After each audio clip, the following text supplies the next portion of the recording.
Thank you so much for the introduction and the opportunity for Will and I to talk about frailty. So frailty is something that I think Will and I think a lot about. In geriatrics, it's been a really hot topic for the past, I would say, a decade and a half or so. It's been a really important emerging topic in surgery for the past half a decade. But I think the science of this is just starting to filter out to other medical subspecialties. So we're really glad to have this opportunity to share with you about what we know about frailty. So these are the objectives. We'll talk a little bit about the definitions and the clinical presentations of frailty in older adults. We'll describe frailty in the World Trade Center general responders. Now, this is not intended to be a research-heavy talk, but we'll touch upon that, which is a really important area that we're exploring and studying. And then we'll end with a discussion on the clinical management of frailty in older adults. I'm going to start with a clinical case. This was my grandfather. It was a picture of him taken when he was 94 years old. He lived in Taiwan at the time. Very vibrant, very physically active, independent person, lived on his own. He's someone who would, on a daily basis, walk in a park for several miles. He has some medical history, chronic diseases that were all very well controlled. A few years back, he was found to be unconscious and in his apartment, taken to the hospital. Turned out that he had a subdural hematoma. Neurosurgery was consulted. They proceeded with a craniotomy, drained the subdural hematoma. And amazingly, my grandfather had a good recovery. He almost returned to his baseline physical function. He had some weight loss, some, I would say, frequent fatigue after the surgery, and some generalized weakness, and had a few falls. About a year after this initial incident, he was again found to be, unconscious in his apartment, taken to the hospital, and again had a second subdural hematoma. So craniotomy was done again, but this time around he had very poor recovery, had lots of complications after surgery, and his functional status remained quite poor and was unable to ambulate. He looked frail or cachectic with lots of muscle atrophy to my relatives in Taiwan. And for those reasons, he was transferred to a nursing home for care. And that was him in the nursing home, when we visited him a few years back. He, had an NG2 place, and because he didn't want it, he frequently will pull that out, which would lead to the use of physical restraints. He had frequent delirium, agitations that required pharmacologic sedation. He developed pressure ulcers and had many, many hospitalizations for a number of reasons listed here. For his last hospitalization, he was found to have multi-organ failure. He was in septic shock from pneumonia and bacteremia. He was hypoxic due to a pneumothorax and the pneumonia, and he had renal failure with no urine output. Medical management remained fairly aggressive. He got IV pressors, he even got albumin. The medical team offered a chest tube, which was declined by my family at the time. And they offered dialysis, which was consented for. He passed away in the hospital before any of these more aggressive interventions were actually done. So whenever I think about my grandfather, I think about these missed opportunities for geriatrics and palliative care and hospice care. I asked actually my relatives whether alternatives to physical restraints and tube feeding, sedations were considered and were implemented to some extent. I asked them how well palliative and hospice medicine focused goals of care discussion actually took place. And I frequently asked myself whether frailty could have been used as a way to help guide his management, especially towards the end of his life. So we're going to talk about frailty. If I ask if this is a live, in the same physical space kind of presentation, and if I ask all of you to describe frailty, I would not be surprised if this is a list of characteristics that you all come up with, right? So frailty is oftentimes associated With someone who's older, weight loss, fatigue, physical weakness, it's often described, those who are frail oftentimes described to have disability and dependency, decline in multiple physiological systems. They're more likely to be susceptible to complications from treatment. Recovery from interventions tend to be delayed or incomplete. They're more vulnerable, and the mortality is higher, right? So these are some of the frequently used descriptors, I would say, of frailty. The question is, how do you take all these characteristics and meld them into a coherent definition?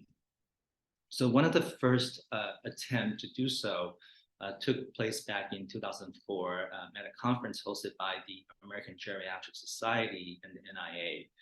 A group of experts convened, and at the conclusion of the conference, they have come to define frailty as a distinct clinical syndrome that's characterized by multi-system physiological decline with increased vulnerability to stressors and adverse clinical outcomes. Still a mouthful, but this is a definition that they came up with. And we thought that specifically for those who are frail, sarcopenia, i.e. a decrease in muscle mass and strength, decreased physical activity and exercise tolerance, weight loss and undernutrition are key components or drivers of frailty syndrome.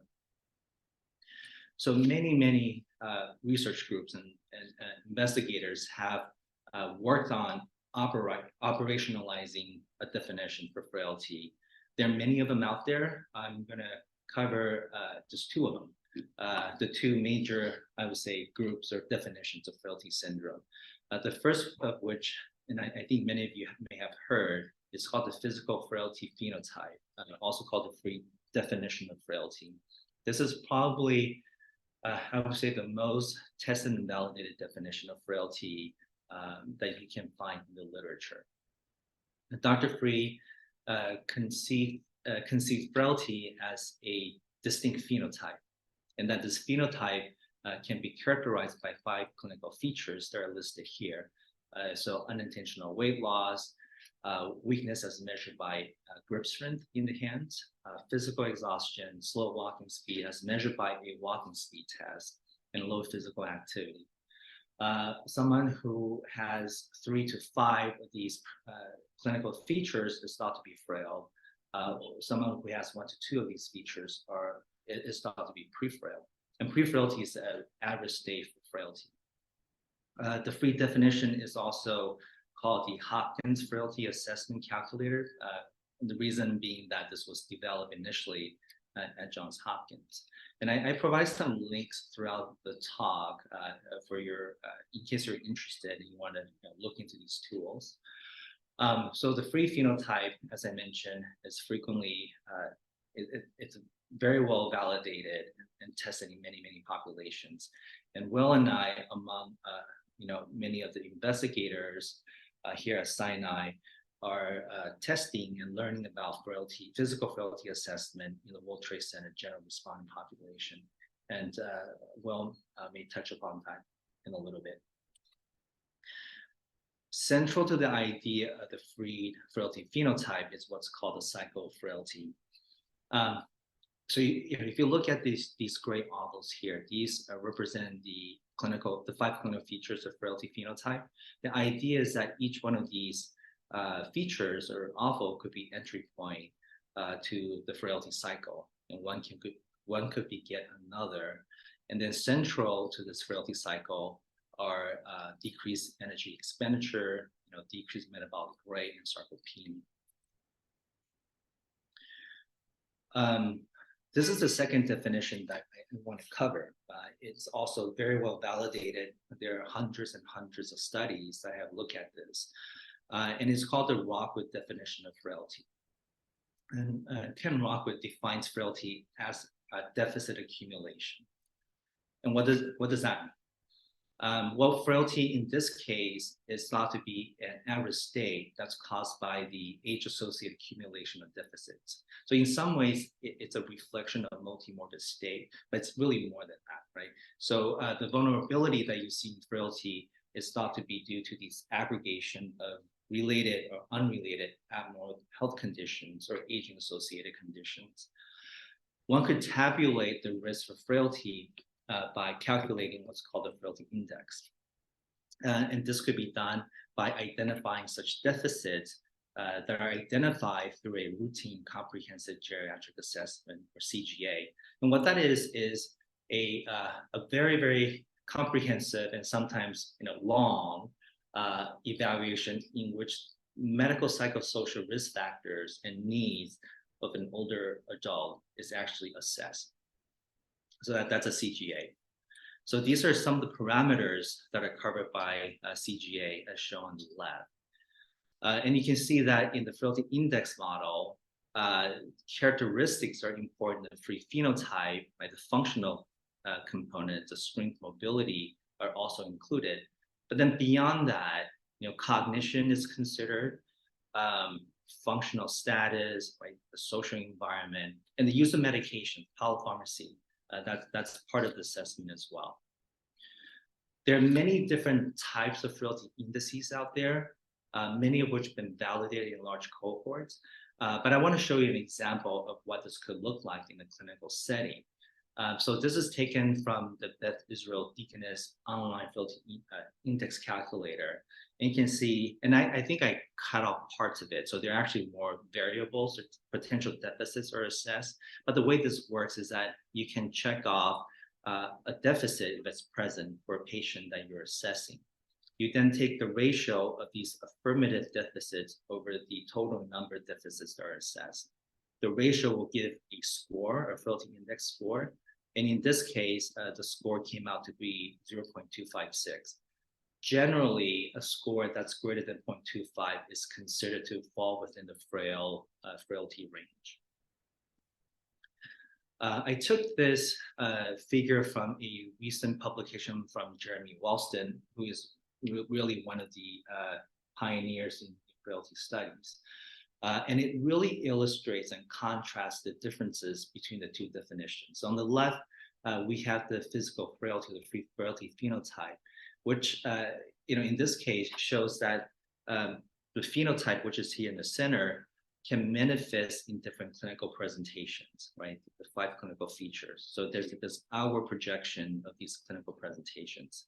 In contrast with the frailty index, which is shown on the right, it's a reverse process. It is this accumulation of various deficits, whether it's medical, functional, cognitive, that can contribute to this increased risk of vulnerability that you see for older adults.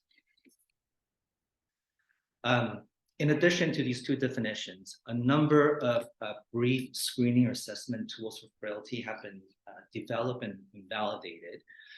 The Frail scale is one of them. So John Morley and his team created this scale. In some ways, this is a very much a parallel of the free phenotype. These are questionnaire-based questions that look for fatigue, ambulation, weight loss, for example. It's also on a scale of 5, with 3 to 5 being frail and 1 to 2 being pre-frail. We're also assessing frailty with frail scale in the World Trade Center study, healthy aging study that we'll talk about in a little bit. There are many frailty screening tools that are developed specifically for a clinical setting. So I mentioned, when I first started the presentation, that the surgeons are really interested in frailty. And part of the reason is that, the traditional way of assessing when we do our POMA, our preoperative medical assessment, I think the surgeons have found that it's not these, cardiac risk predictor stratification tools are not always reliable, so they have turned to frailty as a way of perhaps coming up or enhancing the existing frailty assessment, surgical risk stratification tools that are already in clinical use. So the Essential Frailty Toolset is one of those examples. This was designed specifically for aortic valve replacement surgeries. It has a functional assessment component involving a chair rise test, a brief cognitive assessment, and then 2 lab-based values to look for anemia and nutritional status.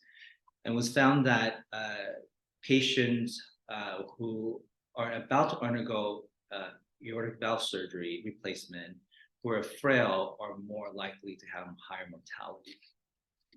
I wanted, this is, so a few years ago when I was attending on the geriatric consult service, I actually came across a patient who was about to undergo TAVR, who had the EFT assessment done and documented in EPIC, which I was really impressed because I feel like, at least in some practitioners, they're really trying to advance the utility, the application of frailty in the surgical context. I think this is the last frailty screening tool I want to talk about. It's called the Risk Analysis Index, or RAI. It's a 14-item pre-survey that's used to screen frailty for elective surgeries. It was developed at the VA in Pittsburgh. This is probably the most thoroughly validated measure of surgical frailty that's out there. It's based on the frailty index model. So it assesses for social, functional, nutritional, physical and cognitive domains with 14-item questions. And it's meant to strike this balance between the ease of administration, and this could be done in 2 minutes or less, and its predictive values, such as mortality, in order to risk stratify patients who are at higher risk for surgical complications. This is what it looks like. I know this, the font's a bit small for you to see the specific questions, but it again is a simple survey tool. The cutoff that's been established for RAI is 37. So someone with an RAI score of 37 or higher is thought to be frail. And those who are thought to be frail are more likely to for example, have higher mortality after surgery, longer ICU stay, among others. I'm going to end this section with a few slides on epidemiology. So because of the validation and operationalization of the frailty definitions, we now have a lot of data on the epidemiology of frailty in older adults. So cardiovascular health study, or CHS, was one of the first studies that was used for this purpose. It was found that in this cohort, the 4-year incidence and prevalence of frailty was about 7%. Frailty was found to be associated with older age, the female sex, certain race and ethnicity, as well as lower education attainment and lower income. It also been found that baseline frailty status is predictive of adverse outcomes. Some of these adverse outcomes are listed here on the left, such as falls, worsening activities of daily living, hospitalization, hospital readmission, and mortality. Women's Health and Aging Study is another longitudinal study in community dwelling older women in the Baltimore City area, and similar findings were discovered. And lastly, preoperative frailty predicts adverse surgical outcomes. And I mentioned that earlier. So this is taken from a recent study using RAI to assess frailty. And you can see that those who are frail, i.e. 37 or higher with the RAI score, are more likely, or I should say have increased risk for post-surgical mortality, hospital readmission, longer length of stay, and longer ICU length of stay. I would just add before I hand off to Will that I've only presented a really, really small number of articles or papers on this topic, but really these findings have been duplicated in many, many cohorts, many studies, nationally and internationally. So with that, I'll hand off to Will to talk about frailty in WTC general responders. Thank you very much, Fred. I am going to present a few slides on the work that we have been doing on using the data from the World Trade Center general responder cohort here at Mount Sinai, and which includes both the use of data already collected and also some newly collected data as well. So as Fred has actually talked about, there are quite a few different ways of assessing frailty in a population. And one of the strengths of the general responder population database here is that there has been data collected throughout the years thanks to the work of the One Trade Center Health Program ever since the program established in 2002. So that allows us for the opportunity to examine health status of World Trade Center general responders over time. And as they age, we can actually examine their frailty status using the data. We have been introduced to this data by Roberto, who's been really expert in and has been involved in this field for many years. And we have actually our first sort of pilot project funded by NIOSH that actually used this data to establish frailty prevalence using the data. And we have actually do this through the strategy of establishing a frailty index using a deficit accumulation model. Now, we know that the deficit accumulation model has its strengths, being that it actually uses data already collected and is multifaceted, but also is its limitations as well. So how well does it correlate with some of the data that Fred has presented on the frailty phenotype? We don't necessarily know that well in terms of particularly in this population. So one of the key reasons for doing this is actually to correlate the deficit accumulation model frailty index with the frailty phenotype. And we'll present a little bit of data that pilot data that we have that has done a little bit of correlation as well. So, using the deficit accumulation frailty index, so we have actually used a 30 item clinical frailty 30 item data to establish the clinical frailty index. So we use the health monitoring data that is collected from mental health questionnaires and physical examination that is actually from 2012 to 2017. The deficits that we have included in those from those data were persistent fatigue, unexpected weight loss, medication use, self-reports of difficulty climbing stairs, problems with short-term memory, difficulty concentrating, and other deficits that is related to chronic diseases, specifically also World Trade Center certified conditions as well. So we have actually looked at the information here and actually look at what actually would be considered in terms of frail. And we have actually thought that actually as we're looking at correlating with other studies that have used similar approaches for frailty index using cutoffs, we have actually close to a third of the cohort actually meeting criteria for frailty. And we have looked at in terms of what sort of factors are associated with being frail. And those were included here in terms of age. So that is not a surprising factor that is associated with frailty as somebody gets older.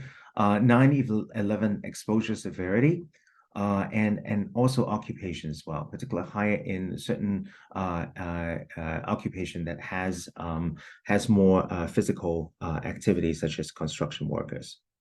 Next slide, please.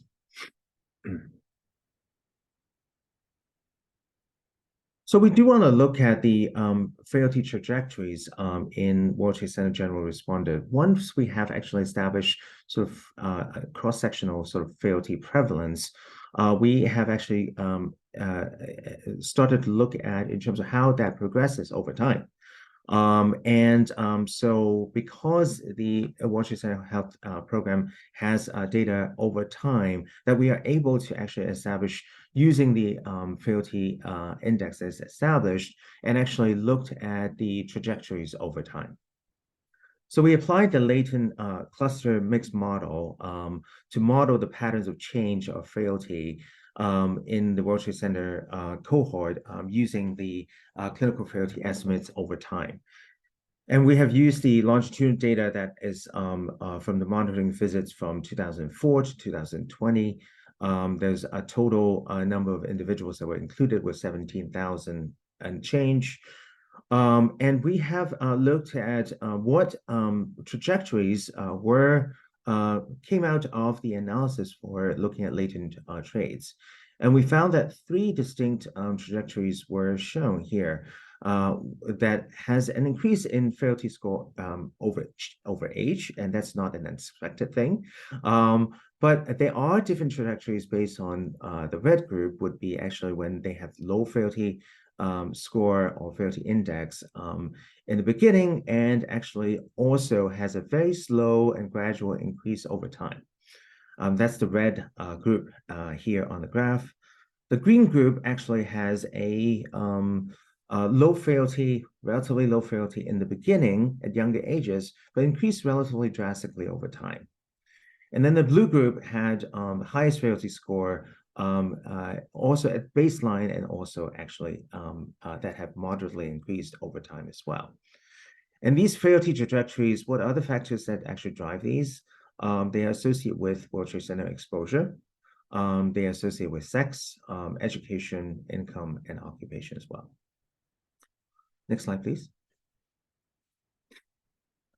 So in one of the, as we want to look at one of the factors that actually is associated with frailty and potentially could be altered in perhaps actually potentially changing trajectory of frailty trajectory is actually in potentially optimizing medication use. So we have actually looked at medication use pattern in World Trade Center general responders and look at actually medications, how many medications they are taking, the type of medications they're taking, and some of the factors associated with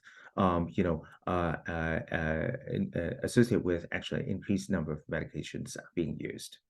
So we have looked at, so in terms of defining polypharmacy, and that's a term that has been used to describe multiple use medication. It has various definitions in literature. One of the accepted definitions has been 5 or more medications, and that's not a huge number, but you'd be surprised at potential interactions across just 5 medications, and then there is actually also a hyper polypharmacy that is actually in the 10 plus range, so 10 or more medications. And also we looked at what is called FRID use. FRIDs are falls related fall risk in increasing medications. So these are medications that are associated with increasing risk for causing falls. There's those medications include benzodiazepines, they are first generation antihistamines. These are medications that have anticholinergic properties that are for older adults, for aging older adults, that actually does confer additional risk. Skeletal muscle relaxants, tricyclic antidepressants, and some long-acting hypoglycemics as well. So in terms of the pattern of use of medications, we do see that more than half of the World Trade Center responders actually take 5 or more medications. And around a fifth of them take 10 or more medications. That's a huge number. And this is, and do remember that, polypharmacy is increased with age. So this is actually a relatively younger population when we look at polypharmacy patterns or medication use patterns as well.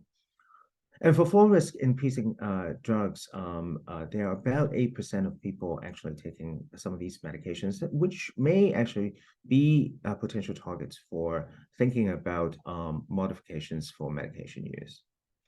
So we also looked at factors that are associated with polypharmacy. So we found that women were more likely to be taking more medications.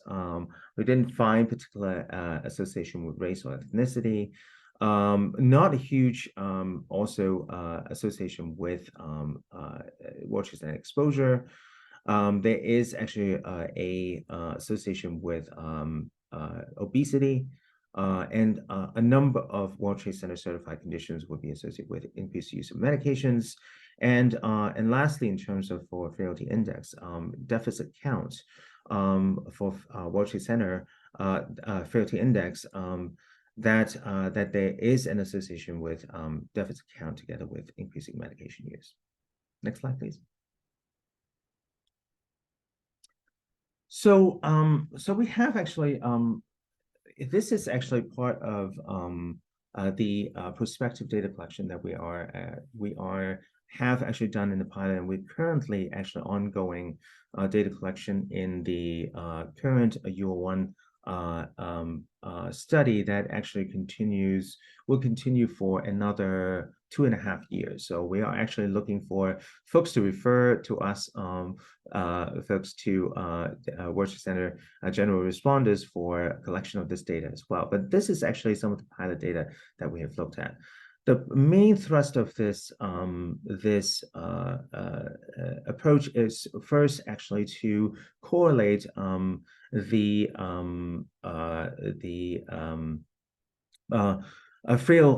using the phenotype score, so for measuring frailty and correlating that with the frailty index that we have used in the previous large cohort study. So we have actually developed and tested some protocols to assess frailty. We use frail scale, we use the physical frailty phenotype, and also other age-related indicators of physical and cognitive function, falls. We have actually collected this data in a pilot cohort of World Trade Center general responders of 100 or so and change of individuals. And we have actually examined what the association is with the World Trade Center certification, World Trade Center in terms of conditions, and also in terms of related to falls and fall risk and fall efficacy scale as well. So we have found a couple of things. So this is relatively small numbers. We do find that that there is actually obesity being one of the factors that is actually substantially related to frailty, and certain World Trade Center conditions having World Trade Center certified conditions associated with frailty, and also in terms of having World Trade Center certified mental health conditions associated with frailty. And I would actually also say that the pilot data that we have collected is relatively small numbers. We are actually still collecting more data in order to allow us to correlate the different frailty measurements to a certain level of confidence that we can actually do that. And also, while we are actually collecting this data, we are looking at different ways that we can actually modify frailty trajectory through health interventions as well. So I'm going to turn it back over to Fred to talk a little bit about what do we do when we actually are faced with individuals who are at risk for frailty or fail.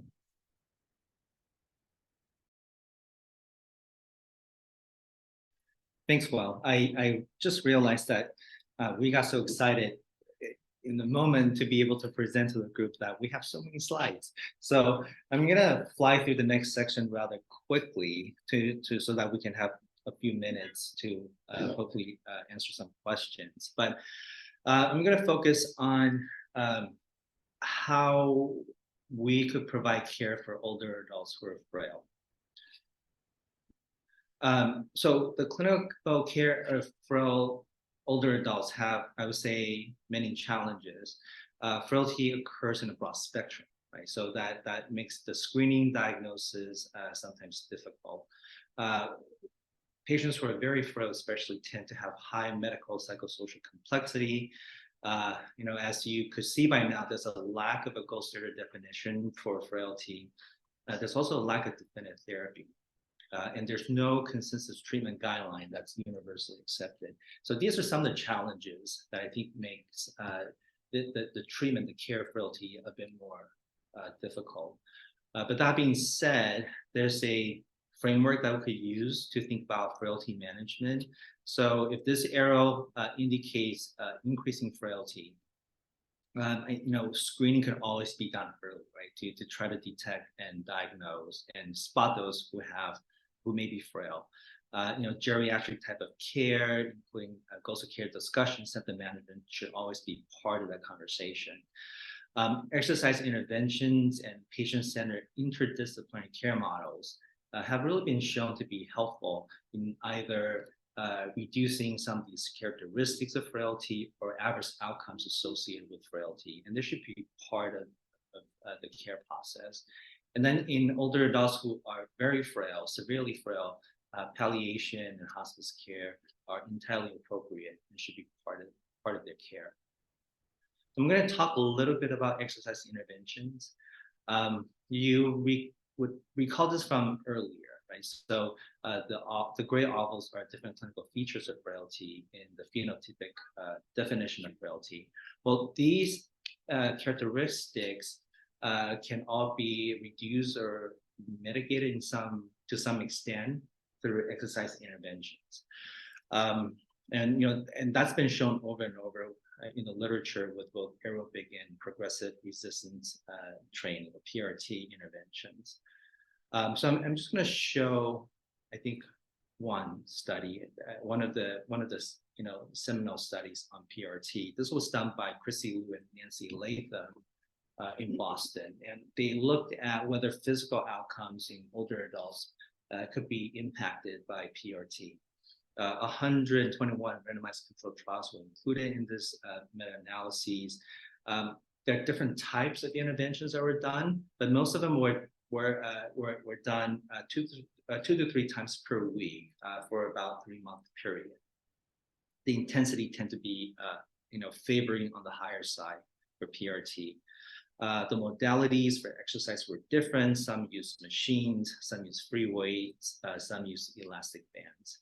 But the takeaway from this meta-analysis was that PRT was able to safely improve muscle strength, gait speed, time that's required to get out of the chair, which is a standard geriatric assessment for physical ability, as well as some of the other self-reported function measures.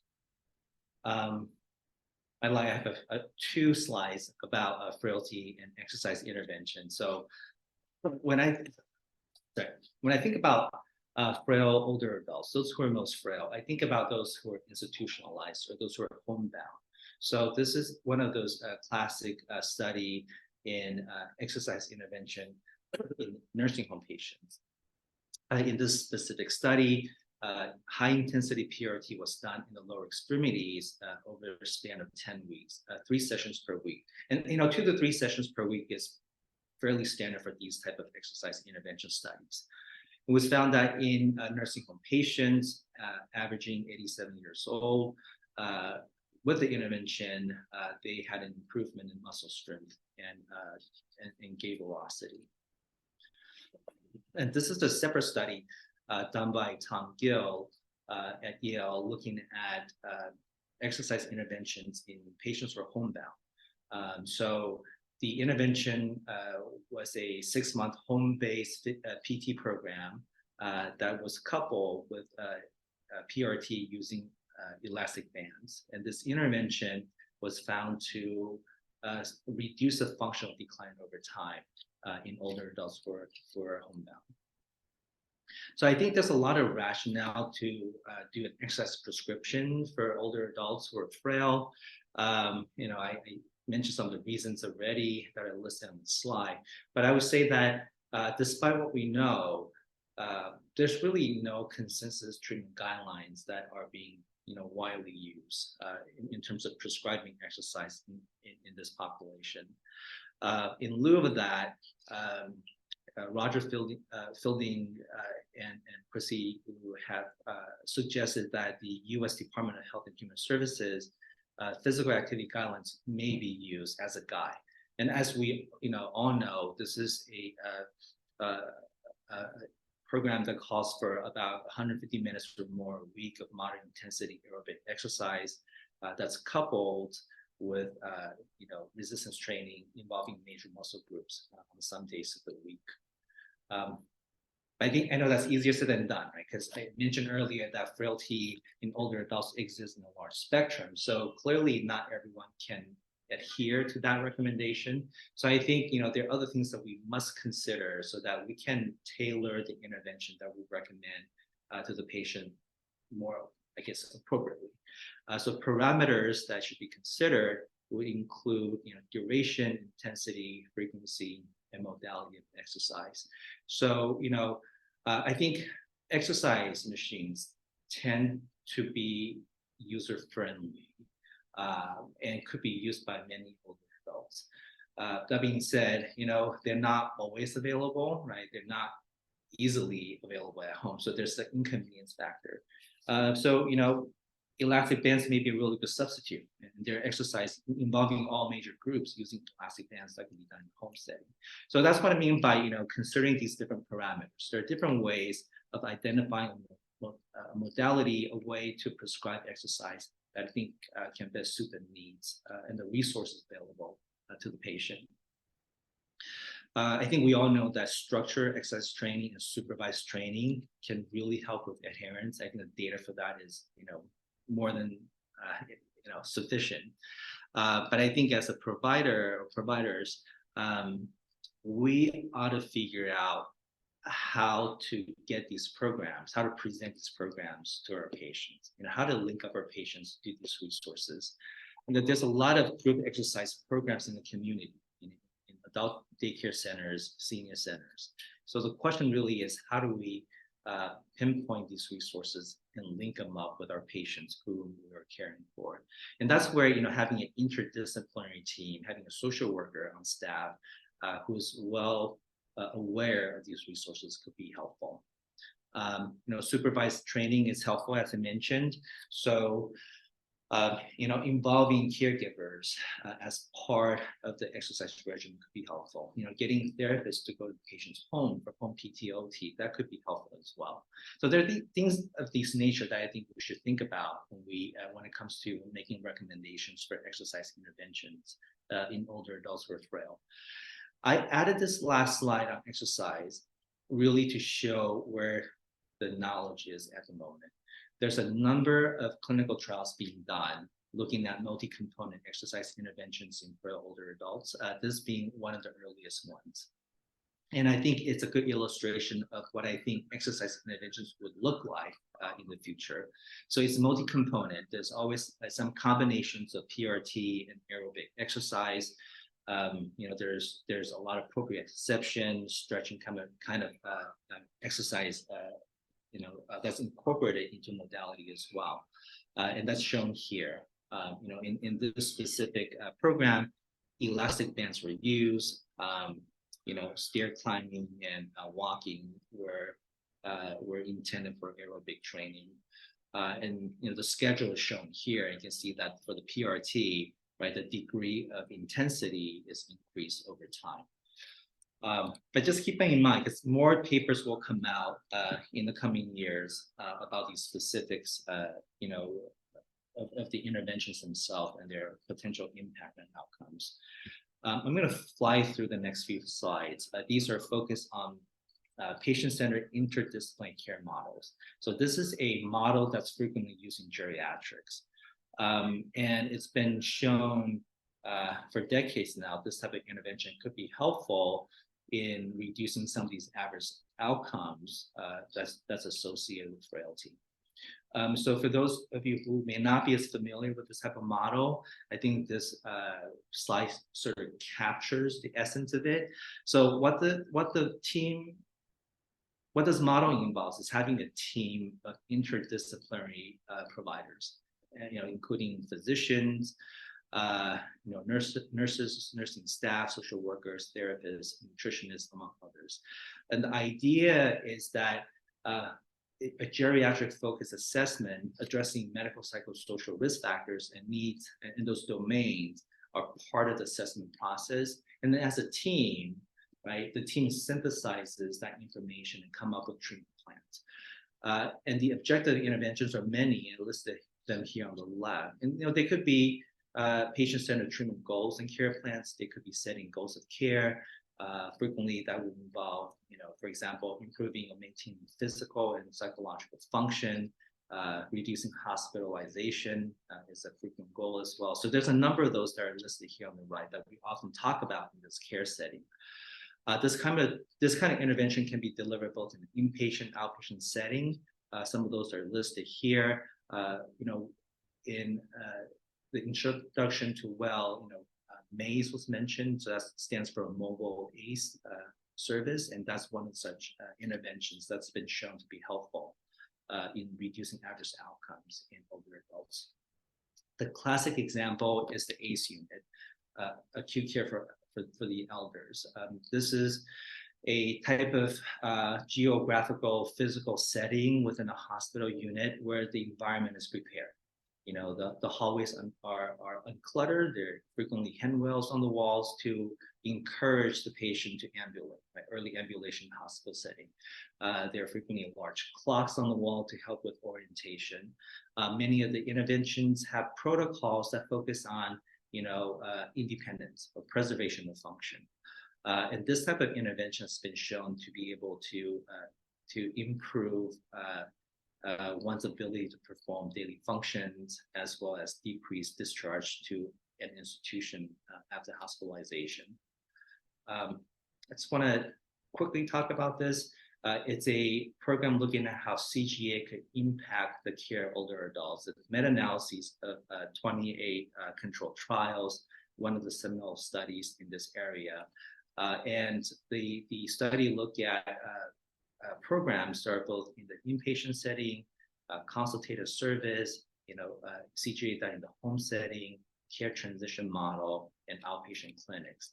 And the gist of this the study was that many of these models were helpful in helping to reduce mortality, one's ability to remain at home for a longer period of time, reducing hospital admissions, as well as preserving physical and cognitive function.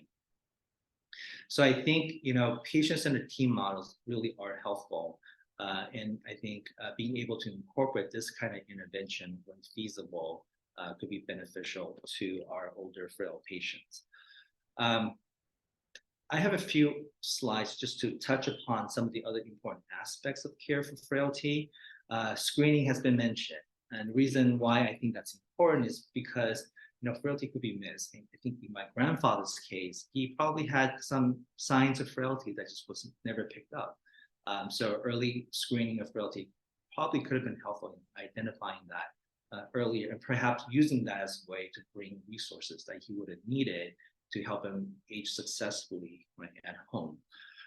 Many screening tools are available. We talked about this already.